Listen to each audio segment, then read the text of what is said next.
Today I want to go over some additional information that we figured out about armaments, inscriptions, and the holiday events that are in the patch that just landed. These are things that we figured out by watching and rewatching again videos in 4 different languages from official Rise of Kingdoms channels about this patch. So let's get going.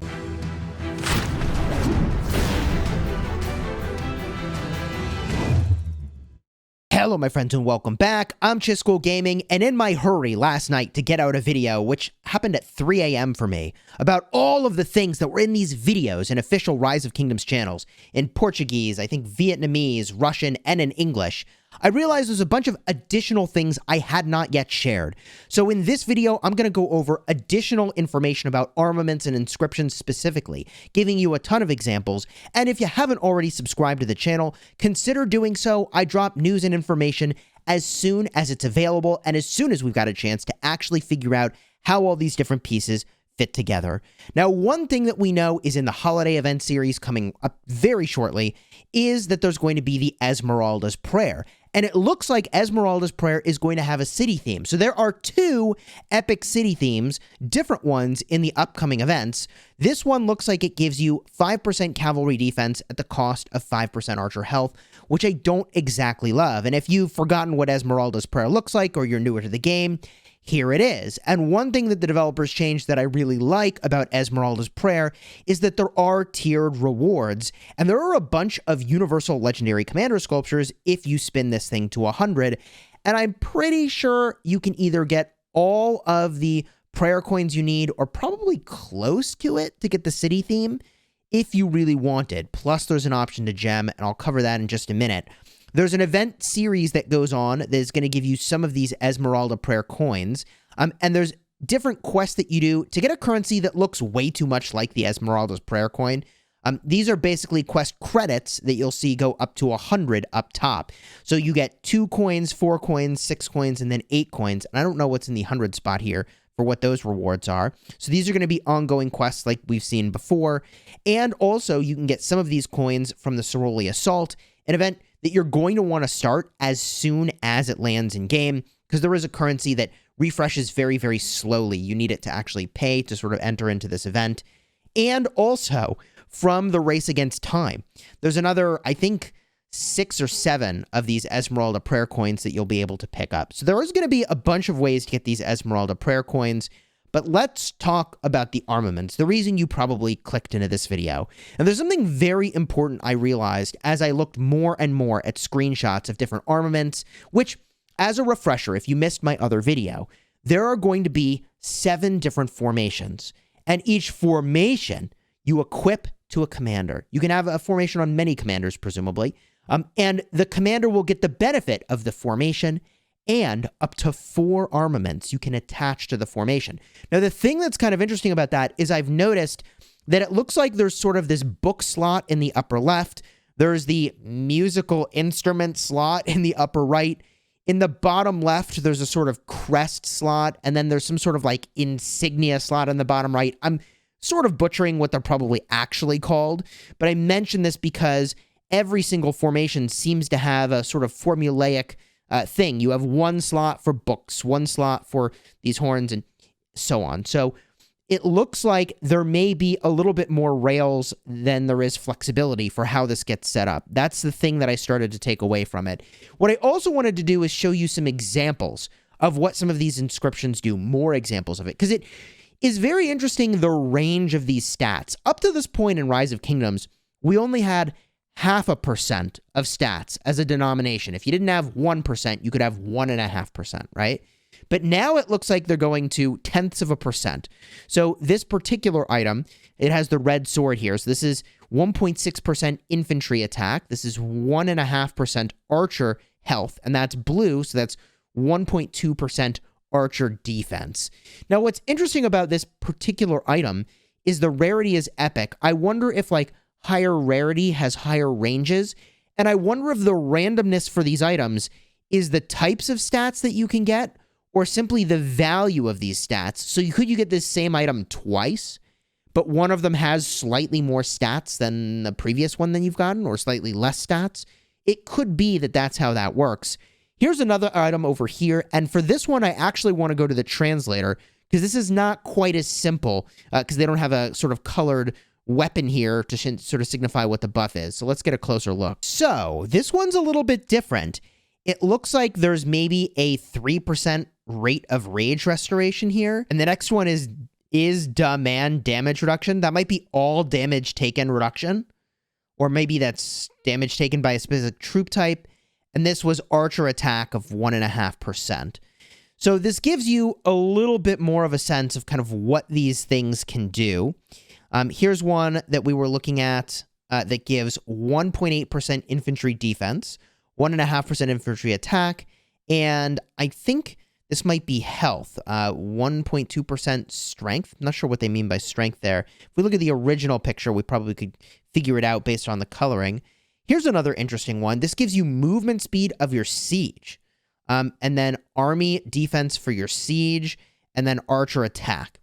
So definitely a lot of variety on what you can get on these. And I think this particular picture was what clued me into the fact that each of these different formations probably has a slot for a scroll-like thing, an instrument-like thing, a flag-like thing or crest, and then some sort of like accessory or bauble. I don't know. I'm just coming up with words here, but you can see in this picture over here, the 4 different things are for each of these different lineups.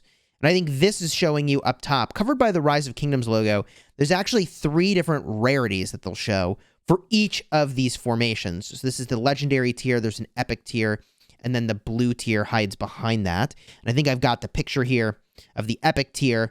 And so I think that each of these items might actually be specific to the formation. Now, when you think about it, this makes sense. They said there are 28 different armaments. Well, if we do some really quick math, 7 formations, 4 armaments per formation, we're looking at 28 armaments. So I think that the armaments are actually specific to a formation, and there are 3 rarities of that armament for each place that you can put it. Man, that's really kind of crazy. Here you can see the blue tier, just to kind of show what that looks like. And if you're paying close attention to what these images look like, yes, this image does look the same as the other rarities. It's just a different color in the background for it. So presumably it's just more stats and not a bunch of different stats. But I guess once that's in game, we'll be able to check that out. The other thing I got a closer look at as I really scoured my way through every single one of these videos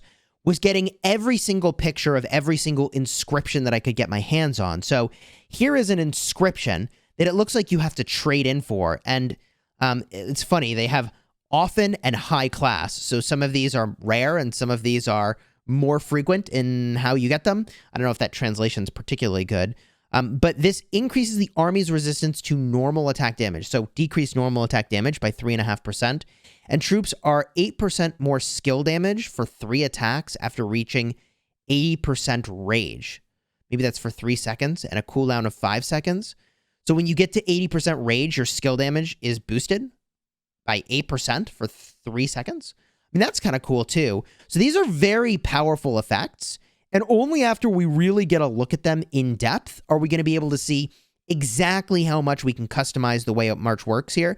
This one increases the army's damage resistance, so reduce damage taken, by 2.5%, and gain 10 rage for each buff cast, up to 30 rage per second. I think I did cover that particular one in a different video here. And here is yet another one, and that translation is really, really weird. So let's get a look at that picture without the translation. So this is epic quality, 1.8% infantry attack, 1.6% cavalry defense, and 1.6% archer health. The other thing I really noticed as I was looking through these pictures is that there were a bunch of different commanders that seemed to be featured when they went into the State Forum. And so as I thought about what the State Forum does, there were 2 things that it said it did.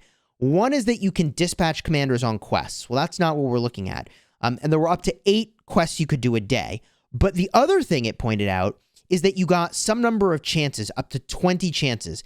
And in the videos, they showed pushing the AP button and getting some amount of loot. And as I went and I looked through a bunch of the images, I actually found more information about how that works. For the record, here's a picture of Mehmed. It looks like he's got a 20 AP cost every time you want to run him out and do one of these quests. But more importantly, I've got a picture of Saladin with the reward list button actually pushed in the upper right, and that was pretty insightful. Here's the reward list on Saladin, including a variety of the legendary, epic, and other items here for the armaments.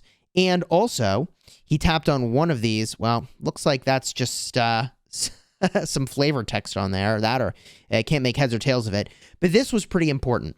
The probability overview.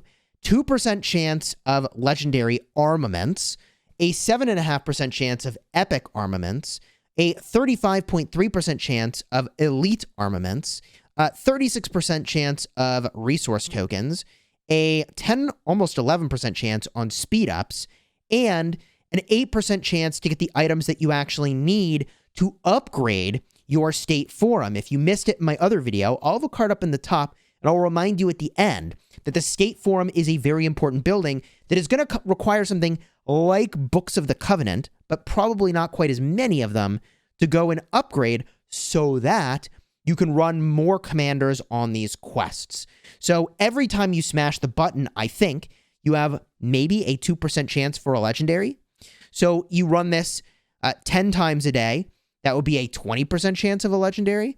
If you run this 20 times a day, am I doing this right? That it would be a 40% chance? I know it doesn't exactly work that way. I mean, it's 2% chance every time.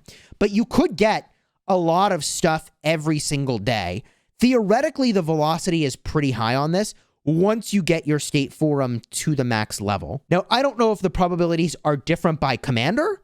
If the loot pool is different by commander, maybe it is, or if it's always the same. But I suspect it might be different, and that some commanders may be more rewarding than others when you go and do this. Here's an example of Leonidas. I guess every picture I have has it at 20 AP. I could have swore I saw a different amount than 20, but here we are. Leonidas, 20 AP, same idea. I only have the reward list for one of them, however. This, by the way, is a sample pull from one of those guys where you're spending the AP. I think that's Leonidas in the background.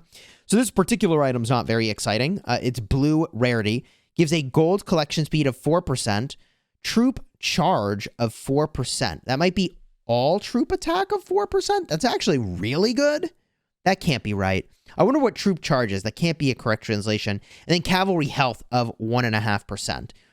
So even if you don't want these items, you probably still want to spend the max AP on this every day and convert it into fodder so you can use that currency to go and buy the things you actually want. Now, in my previous video, I kind of speculated that the loot pool for that box all the way on the left would have legendary and epic armaments, and in fact, it does have a variety of things. In fact, it ranged from the legendary armaments all the way down to the equivalent of the Books of the Covenant that you need to go and upgrade your state forum. Now, there was a little bit more of the holiday event news that I uncovered. This was in the English video, where you can choose a seasonal decoration. And if you already have the rewards for this offer, you get 200 gems. Small amount of gems, I guess, if you have all of the decorations, or if you have the exact decoration already and you pick it again.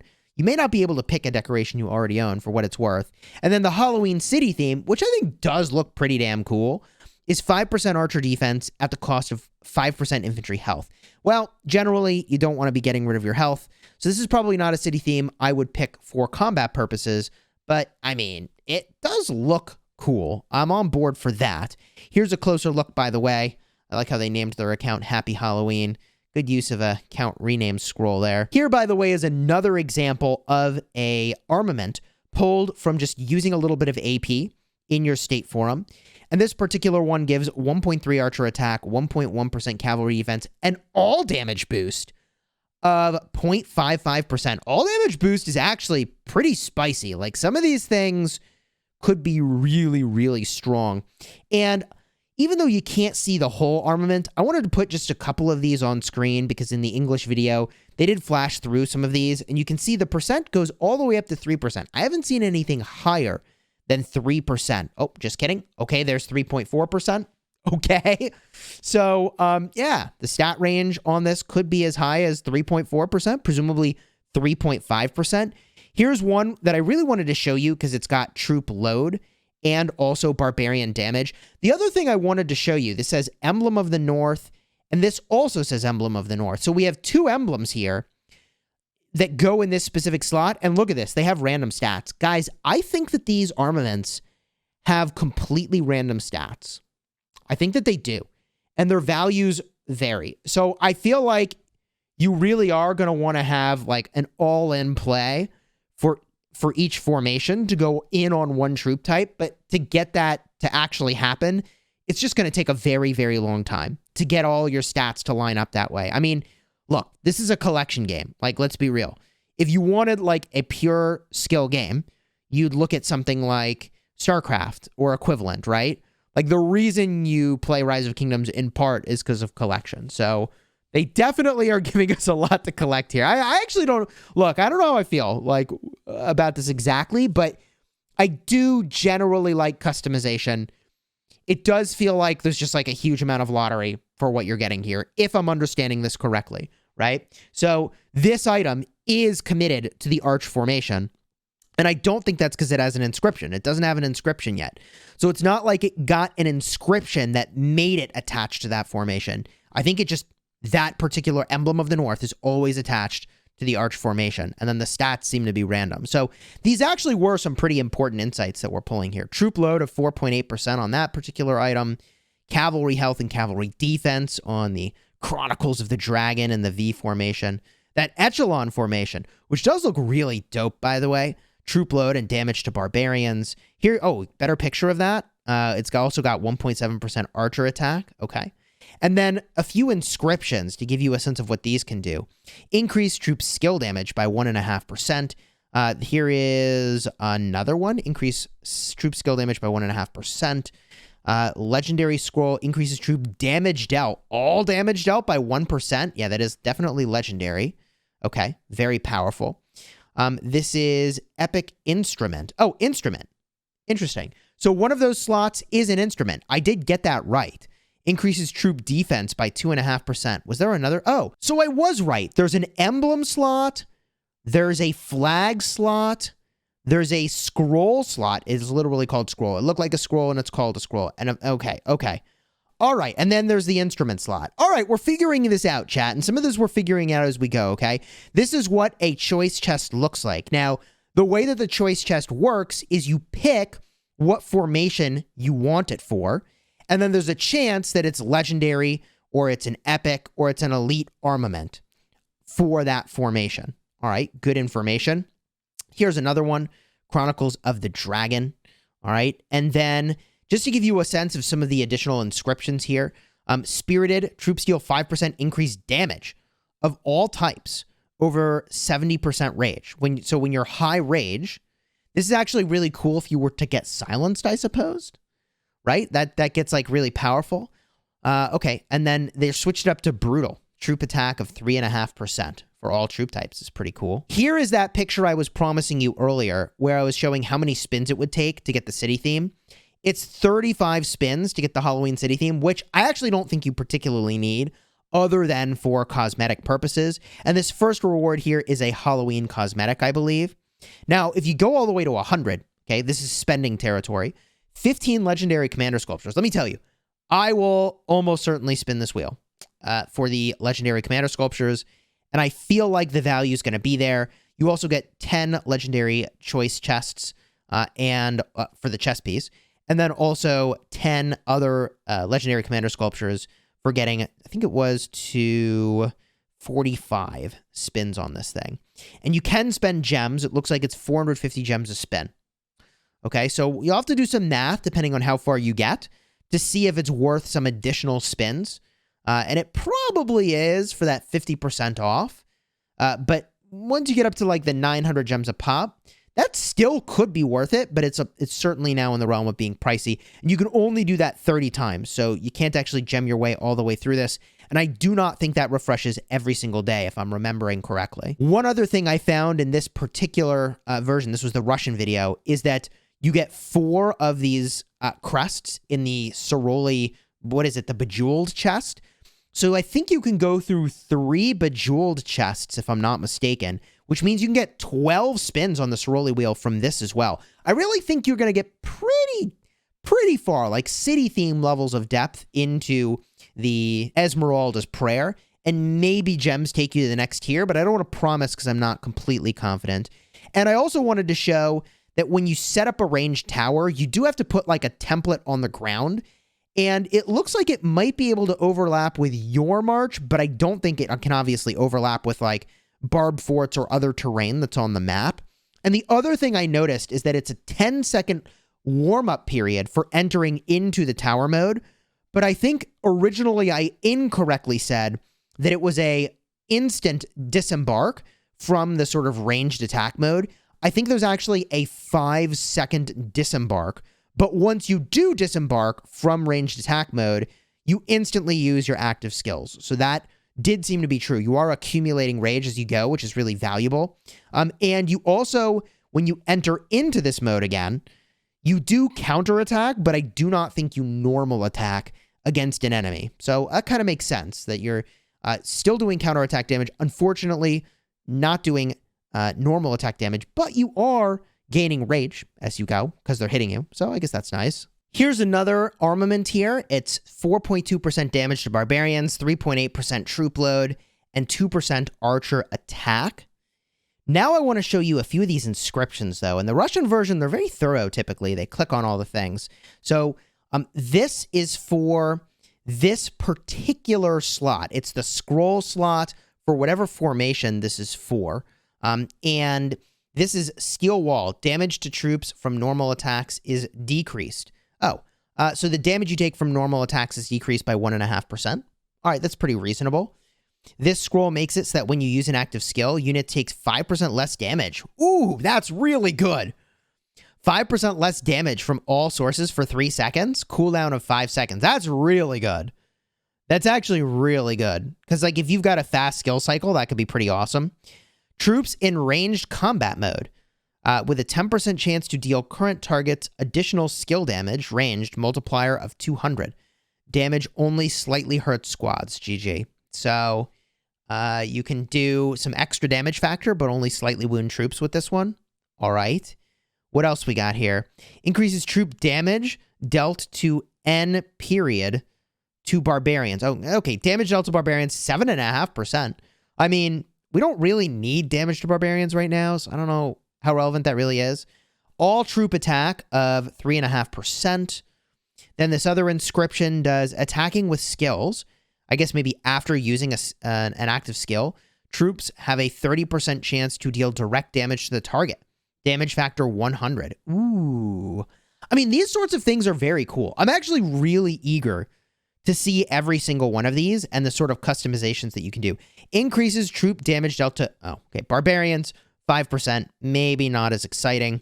And I also did snap a couple additional pictures here. It looks like at level 10 of the State Forum is when you can actually start sending groups of commanders on quests. That's the screen where you have to pick like some number of commanders that are over a certain level or are leadership type. So you unlock the more advanced questing. It looks like at level 10. And then over here, I got one more picture. So you unlock traveling. That's when you spend a little bit of AP for the commander to just like gamble for rewards. That opens up right away. So you are going to want to get your State Forum up to level 10 pretty damn quickly because that opens up 3 slots for daily quests, which is really good. Okay, I'm into that. Now from here, there were a couple more pictures that I wanted to show you. This is another armament here. It's giving you cavalry attack of 2.5%. It's giving you archer health of 2.1% and cavalry defense. I think a lot of these things you should expect to just be total garbage and you have to recycle them. I sort of hate to say it, but the more I look at it, the more it seems that way, right? Because initially, when you're working on a formation, you're going to be pretty hyped if 2 of the modifiers are for stats that you want. But eventually you'll get to a place where it's 3 of them are modifiers you want. And eventually you'll get to a place maybe where it's 3 modifiers you wanted and the percentages are all really high. That's my guess here. I mean, it's going to take a while to probably get to where you want to be with really focused Armaments and Inscriptions. This inscription, normal troop attacks have a probability to reduce the target's defense by 15%. Hello? For 3 seconds? Wow. 5-second cooldown. I'm telling you, some of these are going to be really powerful. Like, that's really good for swarming a garrison. Like, really, really, really, really good. Especially, we'll have to see. But presumably, these all stack with other passive debuffs. So that could be really good. For those interested in the new KVK format, I did find one of the Chronicles that unlocks your season strategy points. If you don't know what those are, I've talked way more in depth in my prior video about the seasonal strategies, which look actually extremely fun. So again, I'll remind you of that at the end of the video to check that out. It does look like that shop I found earlier, these are armament chests. I couldn't figure out what this was in my first video, if they gave inscriptions or armaments, but it does look like these are for armaments, okay? And this is a part of that exchange shop that we were talking about. So if I got a closer look, I probably could figure out the exchange rate, but it looks like it might be like a 10-for-1 exchange rate, depending on the rarity. I don't know. I don't want to say for sure what it is until I'm in-game and looking at it, because I think a very favorable rate, like an extremely favorable rate, would be like a 4-for-1. But if we use Call of Dragons, which is another game that the same developers are working on, they have a roughly, I think, 1-for-10 exchange rate for some of the things in that game. So I think we should expect like you got to turn in 10 junkers for one more shot at a new thing. But I don't know. I don't want to promise one way or another and set incorrect expectations until we really see what that is. This is a weird inscription. Increase troops' skill damage resistance by 5% and increase siege unit attack by 30% for 10 seconds. Hello? That's definitely a weird inscription. Okay. Here's another inscription. Troops receive a 5% increase in shields. Increase all troop damage dealt by 3% when using a shield, or 2% when not using a shield. Hello? So that's kind of cool. Alexander the Great's going to be really happy. Skippy, it's okay on him. That's pretty interesting. I'm telling you, man, some of these are going to be really, really cool. Increase troops damage resistance by 2.5%. Oh, yeah, we saw this one earlier. Gains 10 rage per buff cast. All right. And I think that covers every single screenshot and thing of note that I found in all 4 videos. If you found this helpful, this does really take a lot of effort, so do me a huge favor, throw a like on here and consider subscribing to the channel. And if you missed my video that I launched earlier today that has formations on the title, you're almost certainly going to want to check that out. The card will be in the end screen in just a second.